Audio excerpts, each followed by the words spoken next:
오늘은 포커메세 투자자문의 장홍래 대표님을 초대했습니다. 안녕하세요. 예, 안녕하세요, 대표님. 네. 예.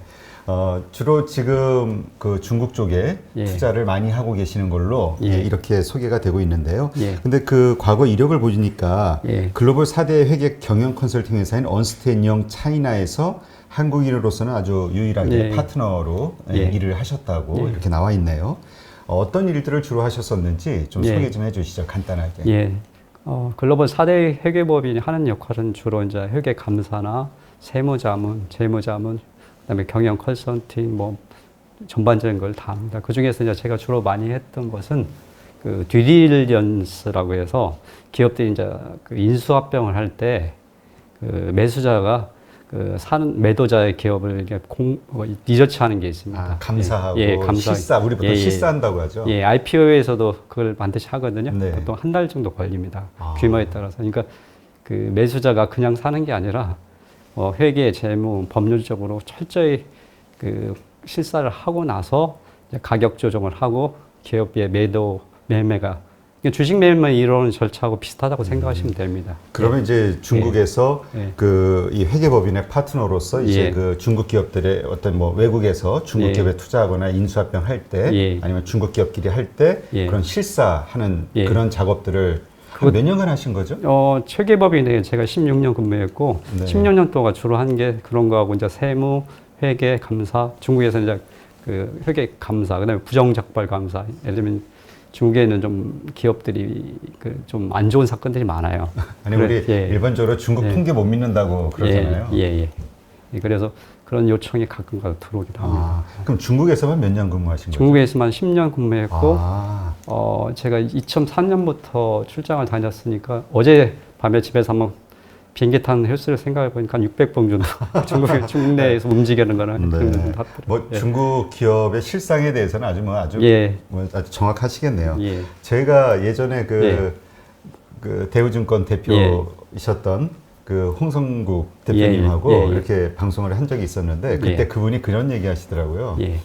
그 중국 기업들은 회계장부가 3개다. 예. 회사 보관용, 세무서 제출용, 뭐 투자자용 뭐 이렇게 그런 얘기도 하시던데. 한 5개 정도 됩니다. 정확히 하면 이게 예를 들면 자기가 실제 관리하기 위한 거 장부 하나, 그다음에 세무서용, 은행용, 그다음에 투자자 모객용, 네, 은행 제출용 뭐 이런 식으로 뭐 등등해서 한 5개 정도 되고 신문에서 제가 그런 공고도 한번 직접 본 적이 있는데 장부 작성해 줄 사람 뭐 이런. 우리 뭐라 그러죠? 이거 그 분식회계, 분식회계 장부를 작성해 줄 사람 모집 공고. 그런 거.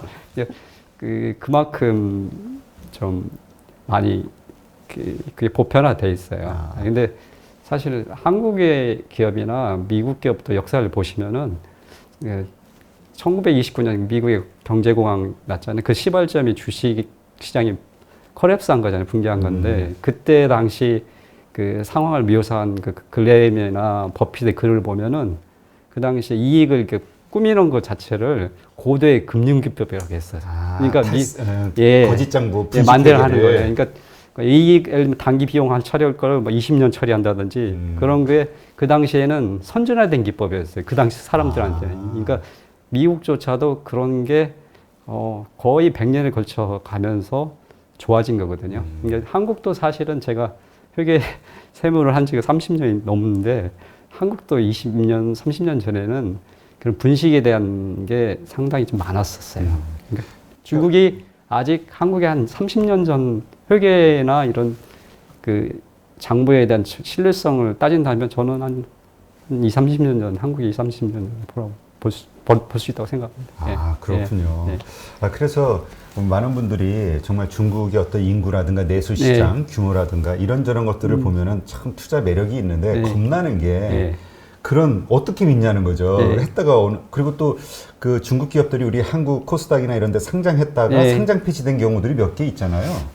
그 관련해서 저도 좀 미안한 게 있어요. 어떤 솔직히 죄를 좀 자백을 하면은 중국에 있을 때 그런 제 파트너 책임자이기 때문에 그 중국의 기업들은 이제 한국에 IPO 하는데 제가 감독자로서 역할을 한 적도 있는데 그런 걸 좀 그 당시에는 제가 좀 저도 사실은 중국 기업에 대해서 익숙하지 않은 상태에서 관여를 했던 부분이 있습니다. 그래서 초기에. 예, 그래서 그런 부분 저도 좀 미안해요. 예, 개인적으로는. 네.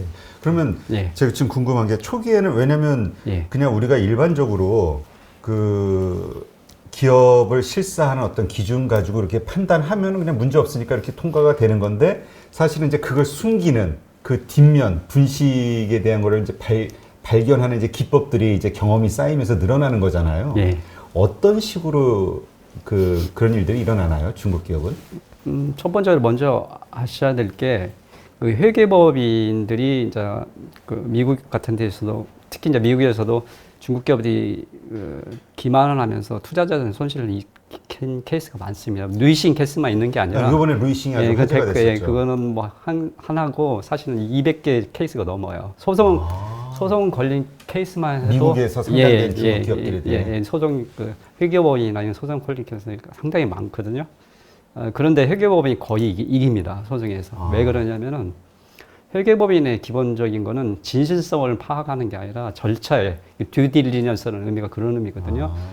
듀 프로세스를 하는 거예요. 그러니까 맞게 절차를 해서 진행하면은 책임을 면할 수가 있어요. 그러니까 어떤 실체 이게 가짜다 진짜다 그걸 판단하는 절차가 아닙니다. 거기서 제출한 자료에 대해서만 판단하는 거니까. 그래서 뭐 한국에 상장된 기업들, 중국 기업들 간에 보시면은 상당 부분 좀 분식하는 게 사실 많이 보이는데 그런 걸 얘기할 수는 없고 여기서는 뭐 제가 얘기할 수는 없고 근데 좀 특히 이제 한국에 상장된 중국 기업들 가운데 복권성 기업들이 많아요. 푸젠성이라고 타이완 바로 위쪽에 있는 기업들인데 그런 기업들은 사실 이게 말 제가 하기 좀 굉장히 민감한 부분이긴 한데 편안하게 가능하신 부분만 얘기해 주세요. 중국 내에서 상장이 잘 안 돼요. 그러니까 중국에서 상장이 안 되니까 일로 오는 거군요. 그러니까 먼저 중국 상장을 노리고 안 되면은 이제 홍콩 그다음에 홍콩 그다음에 한국 이런 식으로거든요. 그래서 우선순위는 솔직히 아닙니다. 한국 주식 상장이 중국 기업 입장에서는 먼저 본퇴하고 싶은데 안 되고 미국은 또 큰 데만 받고 그러면 홍콩을 가고 싶은데 홍콩도 안 되고 그러면 이제 사실은 한국으로 옵니다. 근데 이제 보통 그런 경우는 주관사들이 증권사들이 정해져서 뭐 그런 실사라든가 여러 가지 확인을 하지 않나요? 예. 근데 제가 그런 역할을 중국에서 좀 초기에 했었죠. 했는데 그게 한계가 있습니다. 첫 번째로 아까 말씀드린 대로 듀 프로세스를 하는 거고 사실은 엄격히 속이려고 하면은 그걸 발견하기가 쉽지 않습니다. 네. 근데 어쨌건 또 우리가 지금 이렇게 보면은 세계에서 가장 크게 성장하고 있는 곳 중에, 그러니까 상승하고 있는 곳 중에 또 중국 주식 시장이고요. 그러니까 분명히 위험도도 있지만 매력도 있다. 이것이 일반적인 평가인데요. 우리가 어떤 식으로 이 중국 기업을 잘 옥석을 가려서 투자를 할 수 있을지. 거기 대표님 하기 전에 제가 퀴즈를 이제 연관돼서 하나 두 가지만 여쭤보고 이게 투자와 연결돼 있으니까 이제 한국, 미국, 중국 중에 장기 투자를 5년, 10년 할수록 손해 보는 국가가 있어요.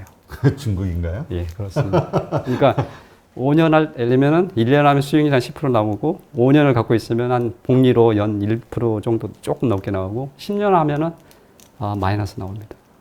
왜 그런 결과가 나오죠? 그런 이제 중국 투자가 장기적으로 하면은 손해 보는 이유가 이 그래프를 보시면 명확하게 알 수 있습니다. 그러니까 이게 블룸버그 자료인데 2003년부터 2016년까지 시가총액, 그러니까 전체 주식시장 시가총액이 얼마나 커졌는가를 보는 거거든요.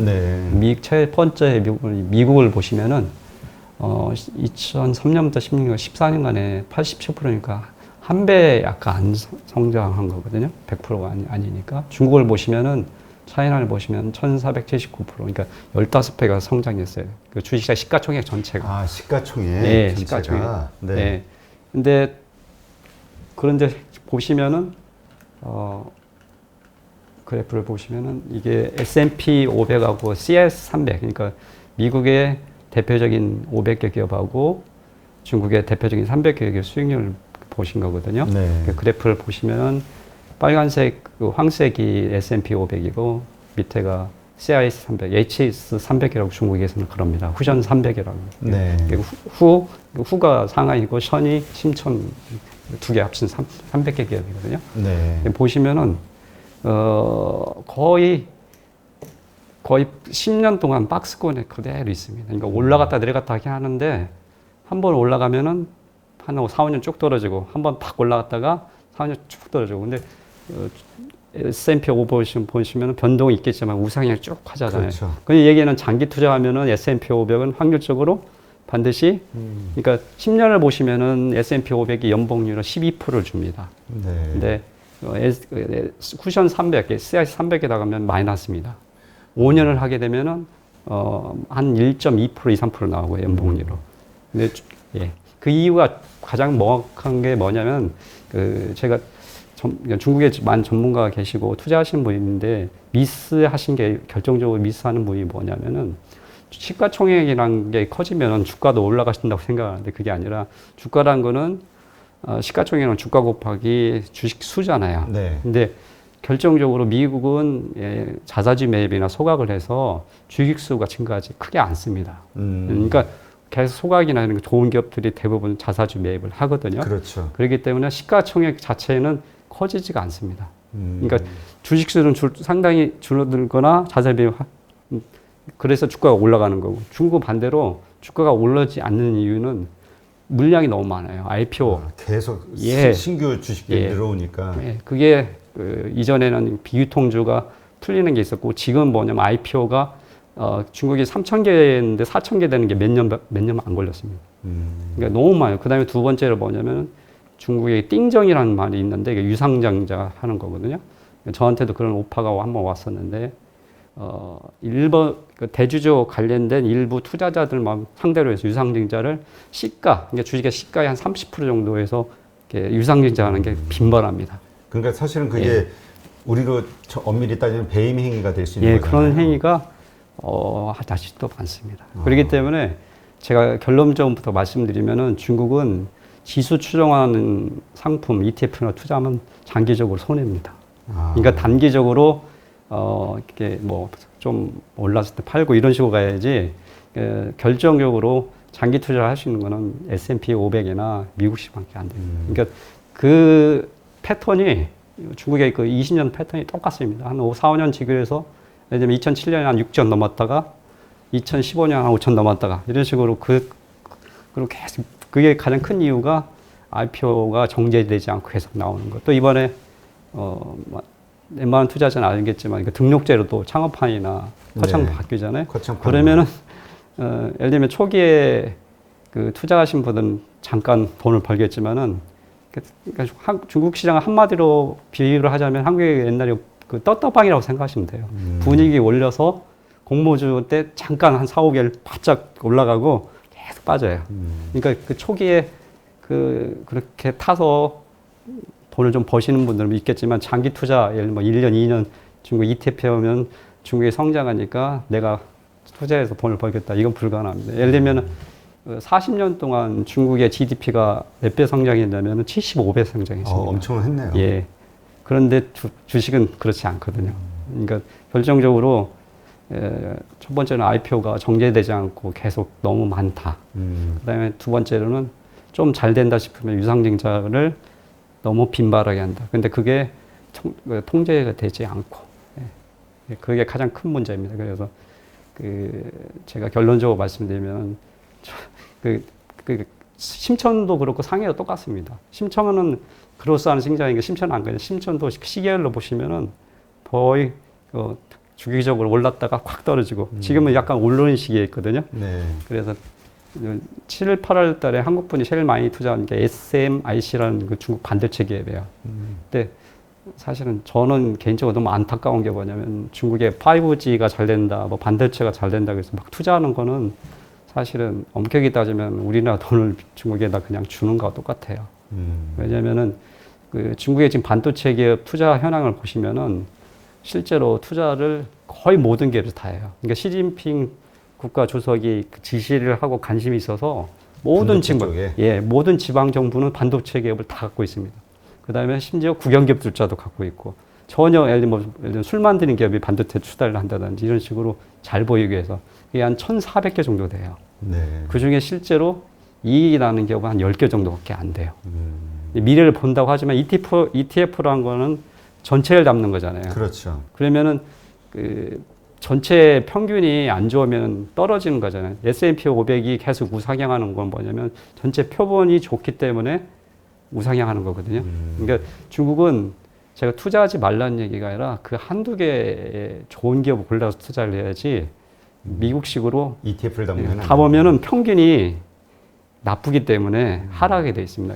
진짜 그 존리 대표님이 그런 말씀을 하시더라고요. 그 미국 같은 선진국 시장은 진짜 말씀하신 대로 그 수준이 다 높기 때문에 ETF를 담아도 괜찮지만 이 신흥국들은 이게 안 좋은 기업들이 섞여 있기 때문에 전부 그 ETF로 담으면은 좀 손해 보게 돼요. 장기적으로. 이제 그 얘기를 찰리 먼거가 뭐라고 얘기를 했냐면은 직접적으로 제가 똥 얘기를 좀 해야 되는데 찰리 먼거가 무슨 얘기를 했냐면 건포도에다가 똥을 섞으면 그게 똥이지 건포도냐 그런 얘기했거든요. 그러니까 그 쉽게 생각하시면 됩니다. 수학적으로 어려운 수학이 아니니까 전체 표본이 평균 중위값이 좋아야 우상향하는데 중국은 몇 개 기업만 좋기 때문에 평균으로 따지면은 마이너스 나는 기업이기 때문에 하면 안 됩니다. 그러니까 우리가 전체 ETF라든가 이런 걸 담는 것보다는 그 우량한 정말 괜찮은 기업을 잘 발굴해서 투자해야만 된다. 중국 투자는. 실제로 이렇게 박스권이었지만은 예를 들면 중국의 우량 기업 한 20개 정도는 연봉리로 20몇 프로씩, 그러니까 한 1년에 1배 정도 장기를 갖고 있으면 복리가 컴파운드가 일어나게 되기 때문에 1년에 100%씩 오르는 기업이 많아요. 이게 장기적으로 보면은. 그러니까 예를 들면 마오타이나 뭐 중국의 항서제, 알리바바, 텐센트 이런 평안보험 같은 경우 보시면은 10년에 10배 정도 오르거든요. 엄청나네요. 그런 기업 잘만 투자하면은 대박인데. 근데 사실은 아직도 그런 기업, 예를 들면 뭐 알리바바나 텐센트나 중국 평안보험이나 마오타이나 이런 기업들은 사실 좋아요. 그러니까 대부분 생각하시는 분들이 지금 늦었다고 생각하는데 비싸다고 생각하시죠. 비싸다고 생각하시는데 장기적으로 조금씩 계속 담으시면은 그 수학적으로도 그게 분할 매수 꾸준히 하면은 복리가 올라가거든요. 한꺼번에 매수하시는 것보다. 근데 검증되지 않은 기업을 중국은 투자하지 않는 게 가장 중요한. 사실은 투자도 사업이거든요. 그렇죠. 그 사업으로 생각하시면은 저도 개인 지금 투자 사업을 하지만 사업을 찾으면 성공하는 기업들은 100개에서 몇 개 안 되거든요. 그렇죠. 보통 생존율 5% 뭐 이렇게 얘기하니까. 세상의 모든 원리가 그렇거든요. 예를 들면 밖에 나가면은 잘생기고 뭐 그런 사람이 드문 것처럼 음식점 가면은 진짜 잘 되는 음식점은 소수고 대부분 근근히 먹고 살거나 망하잖아요. 투자도 일종의 사업이거든요. 사업을 보시면은 사업처럼 보시고 이렇게 어떻게 보면 심지어 목숨 걸고 하지 않으면은 재미로 그냥 ETF 좋으니까 해야 되겠다 이런 식으로 해서는 돈을 거의 잃습니다. 그러니까 그 얘기를 버핏이 S&P 500에 그냥 모르면 투자라는 이유가 뭐냐면 버핏이 그 투자를 포커 게임에 비유를 많이 해요. 그러면서 뭐라고 얘기를 하냐면은 포커 게임에서 30분 내에 포커하면서 누가 봉인지 모르면 네가 봉이다. 사실은 그 버핏이 말하는 건 90% 투자자는 봉이라는 걸 얘기하는 거거든요. 실제로 증권사나 이런 전문가들하고 저녁 식사 자리에서 우스갯소리로 그런 얘기를 하는데 그런 얘기를 제가 몇 년 전에 들은 기억이 나는데 대부분 투자자는 공익적 기부자라고. 전부 기부해주고 떠난다. 그렇게 표현을 하시더라고요. 근데 대표님 그 말씀을 중국 주식 시장의 그 10년, 20년 이 시기열을 딱 보니까 왜 우리 한국 시장도 비슷하다는 생각이 들까요? 똑같습니다. 그러니까 한국 시장의 한국 시장은 2천에서 박스권이 10% 내에서 박스권이라면은 중국은 3천에서 변동만 심하지 그 3천의 박스권이에요. 그래서 한국에서도 뭐 장기 투자를 했더니 뭐 오히려 마이너스 뭐 얼마가 됐다 뭐 이런 얘기들이 나오는 게 그럼 얘 신흥국의 문제일까요? 아니면 신흥국 전체의 문제입니다. 신흥국 전체의 인도, 베트남 다 똑같습니다. 근데 좀 중국이 심합니다. 그러니까 그 분식하는 기법이나 제가 좀 이따 설명을 좀 드리겠지만 중국 기업들이 분식의 정도 사실 기업들이 어느 나라든지 분식하는 기업들은 다 있어요. 네. 국제 투자는 위험하긴 하지만은 사실은 그 정도의 문제거든요. 그 심한 정도를 따지면 이제 저는 이제 회계 업무를 계속 한 사람이니까 순서로 신뢰도를 순서대로 하면 미국 제일 좋고, 그다음에 유럽 국가, 그다음에 한국, 그다음에 일본이 한국보다 더 낮아요, 신뢰도가. 아, 그래요? 예. 예. 그럼 일본 기업들도 뭔가 회계에서 기본적으로 뭔가 부정이 일반적이다. 일상화돼 있어요. 일본 예. 기업들이요? 그러니까 의외로 일본 기업이 신뢰성이 많이 떨어집니다. 예. 그다음에 이제 중국. 이게 중국은 제일 많이 떨어지죠. 그러니까 그걸 뭘로 대표적인 걸 보냐면은 이익의 질을 보는 건데요. 이익을 질을 보는 게 뭐냐면 현금 흐름하고 이익을 매칭해서 보는 겁니다. 그러니까 이거는 제가 그냥 개인적으로 얘기하는 게 아니라 제가 존경하는 서울대 초정교 교수님하고 교류를 하는데 그분도 그런 얘기 하시고 학계나 실무적으로 그러니까 미국의 그 리서치 하는 기관에서 입증이 된 거거든요. 이익의 질, 그러니까 현금 흐름하고 이익이 매치되는 게 이익의 질을 표현하는 거거든요. 그러니까 비슷해야 된다. 예, 이익과 현금이 맞춰야죠. 예, 그게 영어로 CCR, 그러니까 캐스 컨버전 레시오라고 하는 표현인데 삼성전자나 이런 대기업들은 멀티내셔널 기업들은 그걸 관리를 합니다. 이익하고 현금을 매칭을 시킵니다. 표를 제가 보여드리겠지만 그게 기본이거든요. 그래서 중국 기업들은 그 매칭이 거의 안 돼요. 근데 네. 우리가 어쩌면 일본보다 더 이 회계 기준이 좀 높아졌던 이유가 예. IMF로 인해서 강제적으로 외국에 의해서 우리가 구조조정을 당하면서 그 글로벌 기준들이, 그 회계 기준들이 도입이 됐잖아요. 예. 그러한 데서 원인을 찾는 분들도 있거든요. 예. 동의하시나요? 저는 IMF가 저희 나라 기업의 신뢰성이나 이런 거는 상당히 공헌했다고 봐요. 오히려. 근데 지금 그 미중 문제 뭐 이런 여러 가지 것들이 있으면서 중국에서 이제 글로벌 투자라든가 그 이런 것들을 위해서 금융시장 개방을 위해서 이제 글로벌 어떤 여러 가지 투자 회계 기준들 다 도입을 한다 이렇게 얘기가 돼 있잖아요. 이렇게 그 스케줄들이 잡혀 있고 이러한 것들 때문에 중국 시장이 더 좋아질 가능성은 별로 없을까요? 회계 기준은 이미 중국 차이나 갭 같은 경우에도 중국 그 차이나 갭 같은 경우 사실 국제 회계 기준을 거의 따라갑니다. 현재도. 현재도 이제 그 큰 차이는 없어요. 마이너하게 이제 좀 차이가 있긴 하지만 큰 방향에서는 큰 차이가 없고요. 회계 기준이 뭔가 갭이 어떤가 이게 문제가 아니라 실제로 집행하는 사람들의 문제거든요. 어차피 기업은 제도가 아무리 잘 돼 있다 하더라도 운영하는 사람들 기업 주식 투자의 핵심 비용이 이제 모럴 해저드 에이전스 코스트잖아요. 그렇죠. 뭐 성과가 속이려고 마음 먹으면요. 뭐 미국 때 그 전에 그 무슨 앨런이나 월드컵이나 그런 게 앨런 같은 경우는 뭐 세계 10대 기업에 들어가기도 하고 그랬거든요. 그런데도 근데 이제 보통 우리가 미국에 대해서 신뢰를 하는 건 죄를 저지르기는 뭐 할 수 있지만 그 다음에 후폭풍, 그러니까 그 처벌이 어마어마하게 강하다라고 생각을 하고 있잖아요. 중국은 그러한 것들이 법은 규정은 돼 있지만 그 규정을 어겼을 때 처벌받는 그 강도가 좀 약한가요? 거의 없어요. 없어요? 그러니까 규정은 돼 있다 하더라도 실제적으로 그거를 체벌한 케이스가 거의 없어요. 그러니까 그러한 마음을 먹는 사람들이 늘어날 수밖에 없는 거네요. 현실적으로. 그 중국이 최근에 그 누이싱도 그렇지만 홍신 반도체라고 중국의 최근까지 가장 핫하게 이슈되는 그 반도체 업계가 있는데 거기가 중국 최초로 7나노 한다고 해서 그 예를 들면 TSMC 그 대만의 전 CEO까지 모셔다 놓고 한국의 기술자도 모셔놓고 신문에서 본 것 같아요. 그 친구들이 사기친 금액이 2조 정도 됩니다. 근데 그 2조를 사기치기 위해서 투자한 금액이 한 1,000억 넘어갑니다. 그러니까 2조 정도를 그 정부의 돈을 받고 그다음에 개인 투자자나 뭐 이런 투자자들 돈을 어떻게 기만하기 위해서 투자한 금액이 1,000억이 넘어갔습니다. 그러니까 1,000억을 투자해서 2,000억 정도를 2조면은 한 1조 9천억 벌었네요. 2조가 넘 20조 제가 잘못 20조. 와, 엄청나네. 스케일이 큽니다.